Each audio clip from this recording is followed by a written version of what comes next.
नमस्कार दोस्तों, गांधी विद्या मंदिर टोडा भीम की ऑनलाइन क्लासेज में आप लोगों का स्वागत है। मैं हूं आर के जाएंगड़ और मैं आप लोगों को आज पढ़ाऊंगा 12th फिज़िक्स।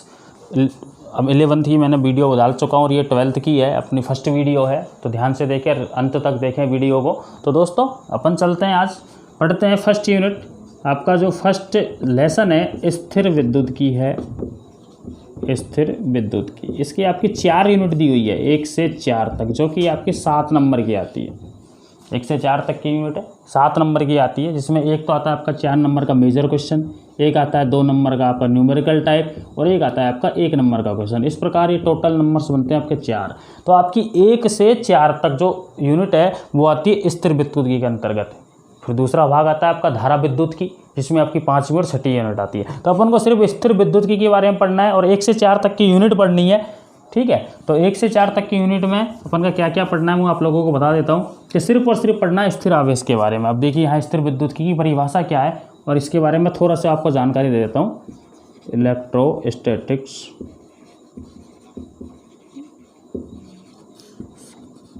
देखिए स्थिर विद्युत की है क्या, पहली सबसे चीज़ इसकी परिभाषा क्या है, ठीक है, नोट कर लीजिए आप लोग। इलेक्ट्रो का मतलब होता है चार्ज। चार्ज मीन्स हिंदी में कहें तो चार्ज को बोलते हैं आवेश, ठीक। स्टैटिक का मतलब आप सब जानते हो क्या होता है, स्थिर। तो स्थिर विद्युत की में सिर्फ और सिर्फ स्थिर आवेश के बारे में पढ़ना है कि स्थिर आवेश के गुण क्या होते हैं, कौन कौन सी परिघटना प्रदर्शित करता है, इसके क्या क्या अनुप्रयोग है। तो यहाँ से आपकी एक स्थिर विद्युत की जो परिभाषा बनती है वो ये बनती है कि भौतिक विज्ञान की वह शाखा जिसके अंतर्गत स्थिर आवेश के गुण तथा उसकी परिघटनाओं का अध्ययन किया जाता है स्थिर विद्युत की कहलाती है।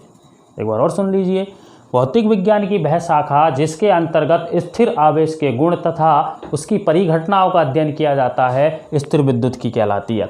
अब स्थिर विद्युत की आपकी 1 से 4 यूनिट है, ठीक है। अब देखिए स्थिर आवेश आवेश आपके 2 प्रकार के होते हैं, एक तो स्थिर और एक गतिशील।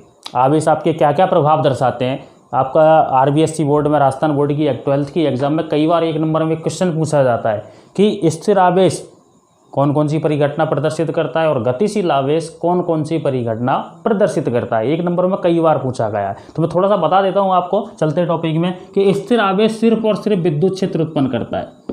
आवेश आपका यदि स्थिर है तो सिर्फ और सिर्फ विद्युत क्षेत्र उत्पन्न करेगा। यदि आपका आवेश गतिशील है तो विद्युत क्षेत्र के साथ साथ वह चुंबकीय क्षेत्र भी उत्पन्न करता है। विद्युत क्षेत्र व चुंबकीय क्षेत्र, यदि आपका आवेश गतिशील है तो विद्युत क्षेत्र के साथ साथ क्या उत्पन्न करेगा, चुंबकीय क्षेत्र। ये तब करेगा जब उसका वेग है वो क्या हो, नियत हो, कांस्टेंट हो। कांस्टेंट का मतलब वेग, आवेश का जो वेग है वो एक समान रूप से हो। पहले में तो क्या विद्युत क्षेत्र का उत्पन्न करेगा, सिर्फ स्थिर हो। जब वो गतिशील हो रहा है, गति में है, तो उसका वेग एक समान होना चाहिए, तो विद्युत क्षेत्र व चुंबकीय क्षेत्र गति करेगा। अब यदि उसका वेग समय के साथ परिवर्तित हो रहा है, यदि उसका वेग कांस्टेंट नहीं है, मतलब नॉट इक्वल टू लगा दिया मैंने, समय के साथ परिवर्तित हो रहा है, तो विद्युत क्षेत्र भी करेगा, चुंबकीय क्षेत्र भी करेगा और साथ में कुछ ऊर्जा का उत्पादन और करेगा, कुछ विकिरण ऊर्जा का भी उत्सर्जन करेगा। ये चीज़ आप ध्यान रखना, ठीक है। आपकी 12th के सिलेबस उसमें सिर्फ स्थिर आवेश विद्युत क्षेत्र उत्पन्न करता है और गतिशील आवेश विद्युत क्षेत्र के साथ साथ चुंबकीय क्षेत्र उत्पन्न करता है। लेकिन यहाँ ये नहीं बताया गया कि आवेश विद्युत क्षेत्र चुंबकीय क्षेत्र कब उत्पन्न करेगा, जब उसका वेग क्या होना चाहिए, नियत होना चाहिए तब। और यदि उसका वेग समय के साथ परिवर्तित हो रहा है तब वो विद्युत क्षेत्र चुंबकीय क्षेत्र के साथ साथ कुछ विकिरण ऊर्जा का भी उत्सर्जन करता है। चलो अब चलते हैं आगे। स्थिर विद्युत की तो क्या पढ़ना है, स्थिर आवेश के गुण, उसकी परिघटना, और यदि आपकी धारा विद्युत की होती तो गतिशील आवेश के गुण और उसकी परिघटना, ठीक है। तो जब धारा विद्युत की आएगी तब उसकी परिभाषा मैं नोट करवा दूंगा। यहाँ आपकी स्थिर विद्युत की है तो स्थिर विद्युत की परिभाषा आप नोट कर लीजिए, अभी तक आपने लिखी ना हो तो लिख लीजिए कि भौतिक विज्ञान की वह शाखा जिसके अंतर्गत स्थिर आवेश के गुण तथा उसकी परिघटनाओं का अध्ययन किया जाता है क्या कहलाएगी, स्थिर विद्युत की कहलाएगी। अब देखिए स्थिर विद्युत की का आपका दैनिक जीवन में कहाँ का उपयोग लेते हैं, किन किन चीज़ों में। तो स्थिर विद्युत की जो परिघटना है इसका उपयोग हम देखिए आपकी जो फोटोकॉपी की मशीन है, छाया प्रति मशीन जिसे बोलते हैं अपन, उसमें काम में लेते हैं। स्थिर विद्युत का अनुप्रयोग होता है, ठीक है। दूसरा आपका भूकंप लेखी है, जिस भूकंप के बारे में, जो भूकंप रिएक्टर आता है ना, जो इसकी तीव्रता को नापता है भूकंप की, और पहले बता देते हैं वैज्ञानिक कि अब भूकंप इस जगह भूकंप आने वाला, इतनी तीव्रता का भूकंप आया। तो भूकंप की तीव्रता नापने के लिए जिस उपकरण का उपयोग किया जाता है उसमें स्थिर विद्युत का उपयोग किया जाता है। मनुस्मृति है, जैसे किसी इंसान की याददाश्त चली जाती है तो उसको एक इलेक्ट्रिक शॉर्ट देके उसकी याददाश्त को दोबारा लाने की कोशिश की जाती है। तो वहाँ पर जो मशीन उपकरण काम में लेते हैं वो भी किस सिद्धांत पर आधारित होते हैं? स्थिर विद्युत की पे।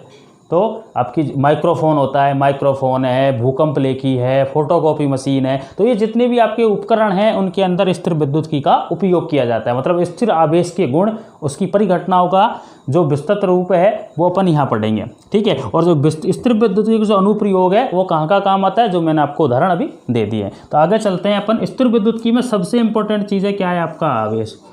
अब मैं आप लोगों ने विद्युत धारा की परिभाषा पढ़ी थी कि आवेश के प्रवाह की दर को विद्युत धारा कहते हैं। ये तो सब जानते हैं क्योंकि 10th में आप लोगों ने पढ़ी है। लेकिन आवेश आया कहाँ से ये अभी तक किसी को नहीं पता है। आपने ना तो 10th में पढ़ा ना 11th में पढ़ा, वहाँ तो सिर्फ आपने विद्युत धारा की परिभाषा पढ़ी है और ये पढ़ा कि आवेश दो प्रकार के होते हैं, धनावेश और ऋणावेश, ठीक है। तो मैं आप लोगों को थोड़ा सा यहाँ आवेश का इतिहास बता देता हूँ कि आवेश आया कहाँ से, जो आपके लिए इम्पोर्टेंट भी है, ठीक है। आवेश का इतिहास बता देता हूँ कि आवेश के बारे में सबसे पहले जानकारी किसने दी थी, आवेश आया कहाँ से, आवेश को प्लस और माइनस से क्यों नाम दिया गया और किसने नाम दिया गया। तो ये सारी चीज़ों का मैं आज पर्दा हटा देता हूँ। आवेश, सबसे पहले आवेश के बारे में जानते हैं। तो 600वीं ईस्वी पूर्व एक वैज्ञानिक हुए थे, थेल्स। वैज्ञानिक का नाम क्या है? थेल्स। इन्होंने क्या किया, एक एम्बर नामक एक पदार्थ लिया। कौन सा पदार्थ लिया? एम्बर नामक पदार्थ। तो 600वीं ईस्वी पूर्व वैज्ञानिक थेल्स ने एक एम्बर नामक पदार्थ लिया। उस पदार्थ को क्या किया, उसने ऊनी कपड़े पर रगड़ दिया। क्या किया उन्होंने? एम्बर नामक पदार्थ को लेके ऊनी कपड़े से रगड़ दिया और रगड़ने के बाद जब उस एम्बर पदार्थ को कागज़ के छोटे टुकड़े, भूसे के तिनके, पेंसिल के छिलके इनके पास ले जाया गया, तब उन्होंने देखा कि ये एम्बर उनको अपनी ओर आकर्षित करता है।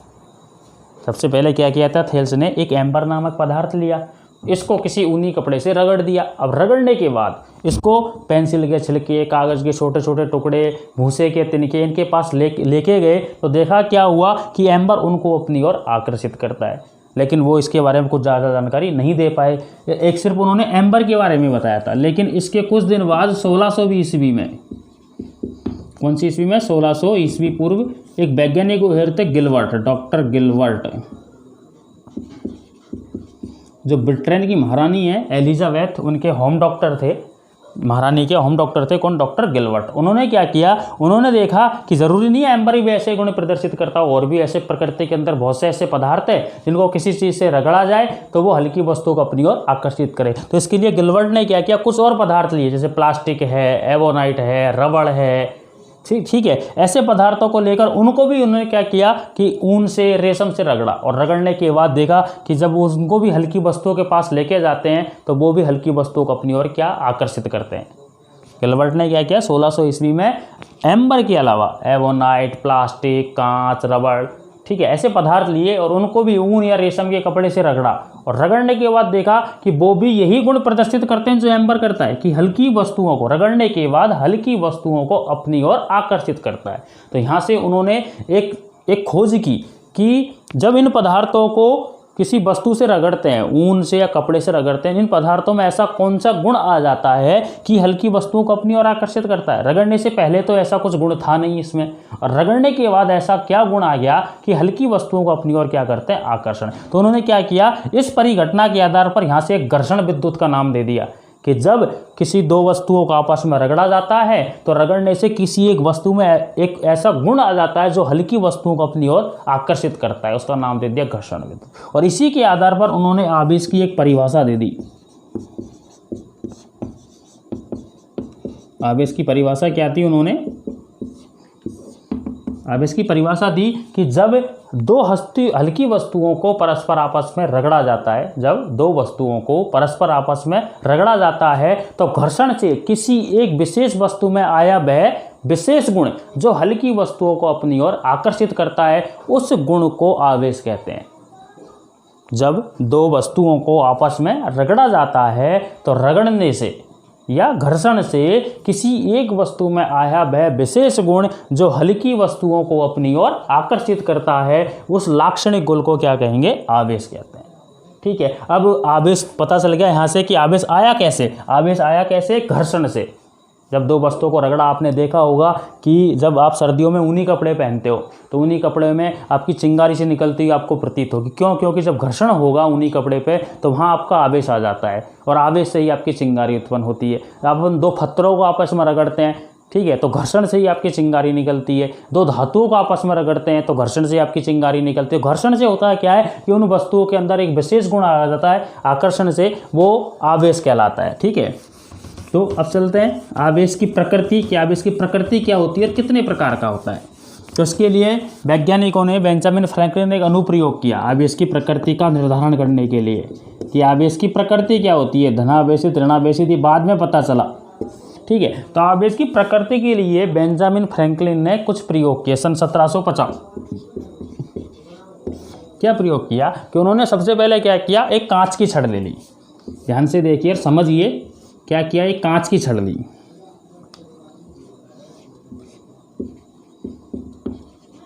इस कांच की छड़ को लेके पहला अनुप्रयोग क्या किया, इस कांच की छड़ को लिया और सबसे पहले उसको रेशम से रगड़ा।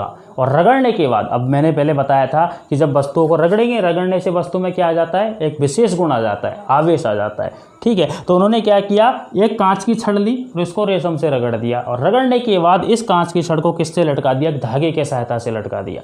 फिर उन्होंने एक दूसरी कांच की छड़ ली, उस छड़ को भी किसके साथ रगड़ा, रेशम के साथ। और जब ये तो थी पहली छड़, इसको रगड़कर, रेशम से रगड़कर कहाँ लटका दिया, इसको एक धागे की सहायता से, डोरी की सहायता से लटका दिया। दूसरी छड़ ली, उस दूसरी छड़ को भी किससे रगड़ा, रेशम से, और रगड़ने के बाद पहली छड़ के पास लेके आए।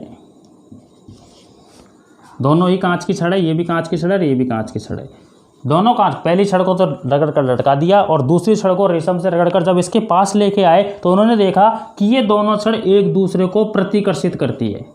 क्या करती है, प्रतिकर्षित।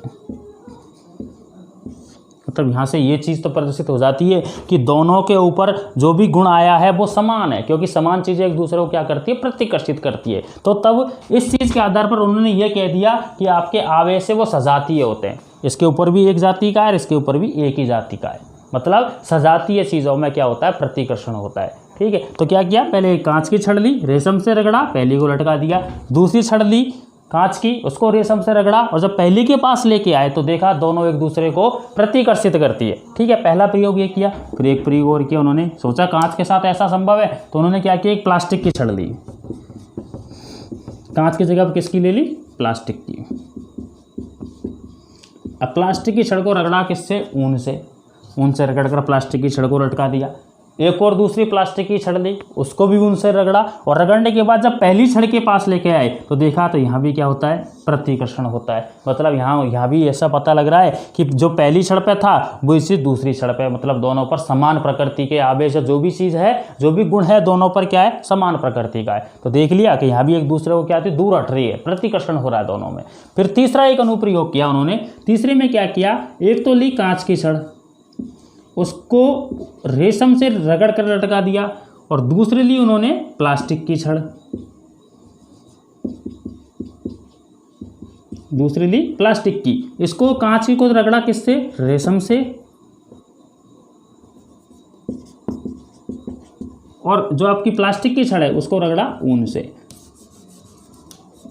ठीक है, उन्होंने क्या किया, दो छड़ ली, पहली ली कांच की, उसको तो रेशम से रगड़ कर लटका दिया। दूसरी ली प्लास्टिक की, इसको रगड़ा ऊन से। जब कांच की छड़ के पास प्लास्टिक की छड़ को लेके आए तो देखा दोनों के मध्य क्या होता है, आकर्षण। ये एक दूसरे को अपनी ओर आकर्षित करती है। इससे उन्होंने ये स्पष्ट कर दिया कि दोनों पर समान प्रकृति के कोई गुण नहीं है, मतलब दोनों पर जो गुण है वो विपरीत प्रकृति के हैं। तो इसके बाद सन 1750 में बेंजामिन फ्रैंकलिन ने स्वेच्छा से ये प्रदर्शित कर दिया कि कांच की छड़ पे तो होता है आपका धनावेशित, कांच पर प्लस, और प्लास्टिक पे होता है आपका ऋणावेशित। तो बेंजामिन फ्रैंकलिन ने यहाँ आवेश के दो मान निर्धारित कर दिए कि आवेश की प्रकृति दो प्रकार की होती है, एक तो धनावेशित और दूसरी ऋणावेशित। प्रतिकर्षण क्यों होता है, क्योंकि यदि दोनों छड़ों पर प्लस प्लस का आवेश है, दोनों के मध्य में क्या होगा, प्रतिकर्षण। मतलब दोनों एक ही जाति के हैं। ठीक है। यदि दोनों पर माइनस माइनस है तो भी क्या होगा, प्रतिकर्षण, मतलब दोनों पे एक ही प्रकृति के एक ही जाति के आवेश उपस्थित है। तो यहाँ से एक चीज स्पष्ट हो जाती है कि सजातीय आवेशों के मध्य क्या होता है, प्रतिकर्षण। और यदि एक पे प्लस और एक पे माइनस है तो दोनों के मध्य में क्या होगा, आकर्षण। मतलब ये प्रदर्शित करता है कि विजातीय आवेशों के मध्य आकर्षण की प्रकृति इस होती है। सजातीय आवेशों में प्रतिकर्षण हो रहा है और विजातीय आवेशों में आकर्षण होता है। तो यहाँ से आपके आवेश, बेंजामिन फ्रैंकलिन ने आवेशों का दो नाम दे दिया, एक तो दे दिया धनावेश और एक दे दिया ऋणावेश। अब पहली चीज कि कांच धनावेशित क्यों हुआ और प्लास्टिक ऋणावेशित क्यों हुई, तो आपने परमाणु की यूनिट पढ़ी होगी कि यदि किसी प्रत्येक पदार्थ परमाणु से मिलकर बना होता है, ठीक है। ये परमाणु रे नाभिक, नाभिक के अंदर आपका होता है प्रोटॉन धनावेशित और एक न्यूट्रॉन उदासीत, और इलेक्ट्रॉन नाभिक के चारों ओर कक्षाओं में चक्कर लगाता रहता है, ठीक। अब यदि किसी चीज को धनावेशित करना है, जब कांच को अपन ने किससे रगड़ा, रेशम से रगड़ा, तब क्या हुआ, कांच से किससे रगड़ा, रेशम से, तो क्या हुआ, कुछ इलेक्ट्रॉन कांच में से निकलकर कहाँ चले गए, रेशम में। कांच में से इलेक्ट्रॉन निकलकर कहाँ चले गए, रेशम में, जिससे कांच की छड़ पर इलेक्ट्रॉन की क्या होगी, कमी, जिससे कांच की छड़ आपकी क्या बन गई, धनावेशित, ठीक। दूसरी आपकी प्लास्टिक की छड़ ली, प्लास्टिक की छड़ को जब ऊन से रगड़ा तो ऊन में से इलेक्ट्रॉन निकलकर किस में आ गए, प्लास्टिक में। तो प्लास्टिक पर इलेक्ट्रॉन की क्या होगी, अधिकता, इसलिए प्लास्टिक की छड़ क्या होगी आपकी ऋणावेशित और कांच की छड़ होगी थी धनावेशित। कांच की छड़ धनावेशित क्यों हुई, क्योंकि जब कांच को रेशम से रगड़ेंगे तो कुछ इलेक्ट्रॉन कांच में से निकलकर रेशम में चले गए, अपनी कक्षा को छोड़कर कहाँ चले गए, रेशम में, इसलिए कांच पर इलेक्ट्रॉन की कमी होगी। जब ऋणावेश की कमी हो जाएगी तो धनावेश की क्या हो जाएगी, अधिकता, इसलिए कांच की छड़ क्या हो जाएगी, धनावेशित। और जब प्लास्टिक को ऊन से रगड़ा तो इलेक्ट्रॉन ऊन में से निकल कर कहाँ गए, प्लास्टिक की छड़ पर, प्लास्टिक छड़ पर इलेक्ट्रॉन की क्या होगी, अधिकता, इसलिए प्लास्टिक की छड़ क्या होगी आपकी, ऋणावेशित। तो आपका दोनों कंडीशनों में इलेक्ट्रॉन स्थानांतरित हुआ है, ठीक है। जो आपके किसी भी परमाणु या नाभिक की कक्षा की बाह्यतम कोश में उपस्थित होता है, यहाँ से इलेक्ट्रॉन आसानी से पृथक हो जाता है। जब दोनों वस्तु में घर्षण होगा, घर्षण से क्या होगा, इलेक्ट्रॉन एक वस्तु से दूसरी वस्तु में स्थानांतरित हो जाएगा। जैसे कांच को रेशम से रगड़ा तो घर्षण से इलेक्ट्रॉन और प्रोटॉन जो आपके दोनों के मध्य जो बंध लगा रहता है वो बंध टूट जाता है, ठीक है। नाभिक के साथ ये बंधित होते हैं प्रबल नाभिकीय दुर्बल नाभिकीय बल द्वारा। तो ये यहाँ से एक बल, जैसे ही बल आपका दुर्बल होगा, बॉन्ड यहाँ से जैसे अपन रगड़ेंगे घर्षण से, यहाँ से ये बंध टूट जाएगा, इलेक्ट्रॉन क्या हो जाएगा, मुक्त। तो इलेक्ट्रॉन मुक्त होते ही कांच में से निकल कर कहाँ आगे, रेशम पर, जिससे कांच क्या हो गया, धनावेशित। और यहाँ ऊन में से निकल कर कहाँ आगे, प्लास्टिक की छड़ पर, जिससे प्लास्टिक की छड़ क्या होगी, ऋणावेशित। तो बेंजामिन फ्रैंकलिन ने इसी आधार पर कांच की छड़ पर दे दिया धनावेशित और प्लास्टिक की छड़ पर दे दिया ऋणावेशित। तो यहाँ से आवेश की प्रकृति निर्धारित होगी कि आवेश दो प्रकार के होते हैं, एक धनावेशित और एक ऋणावेशित। दूसरी चीज, सजातीय आवेशों में प्रतिकर्षण होता है और विजातीय आवेशों में आकर्षण होता है। तो ये थी आपकी आवेश की प्रकृति। यहाँ आवेश की प्रकृति का हमने निर्धारण कर लिया। आगे की यूनिट में, आगे अपन जब पढ़ेंगे आगे की वीडियो में, तो यहाँ आवेश के आपके प्रकार बता दूंगा, आवेश का मात्रक, आवेश का विमीय सूत्र, कि आवेश का मात्रक क्या क्या होते हैं, आवेश का विमीय सूत्र क्या होता है, ठीक है। उसके बाद आवेश के कुछ गुणधर्म होते हैं, आवेश के 4 गुणधर्म होते हैं, आवेश की योज्यता का नियम, आवेश की निश्चितता का नियम, आवेशों का क्वांटीकरण, आवेश का संरक्षण। तो ये 4 इसके गुणधर्म हैं आवेश के, जो हर बार कभी कभी ज़्यादातर मोस्टली एग्जाम में पूछा गया है कि आवेश के गुणधर्म, किन्हीं 2 गुणधर्मों को समझाइए। या फिर ऐसे पूछ सकते हैं कि एक स्थिर आवेश कौन कौन से गुण प्रदर्शित करता है और एक गतिशील आवेश कौन कौन से गुण प्रदर्शित करता है। या फिर आपसे पूछ सकते हैं कि आवेशों के धनावेश और ऋणावेश प्रकृति का निर्धारण किसने किया था, तो सन 1750 में वैज्ञानिक का नाम है बेंजामिन फ्रैंकलिन। बेंजामिन फ्रैंकलिन ने सबसे पहले बताया था कि आवेश की प्रकृति धनावेशित और ऋणावेशित होती है, ठीक है। या फिर आपसे पूछ सकते हैं वो कि आवेश के गुणधर्म बताइए, गुणधर्म 4 होते हैं। उसके बाद फिर आपका स्टार्ट होता है आपके बल,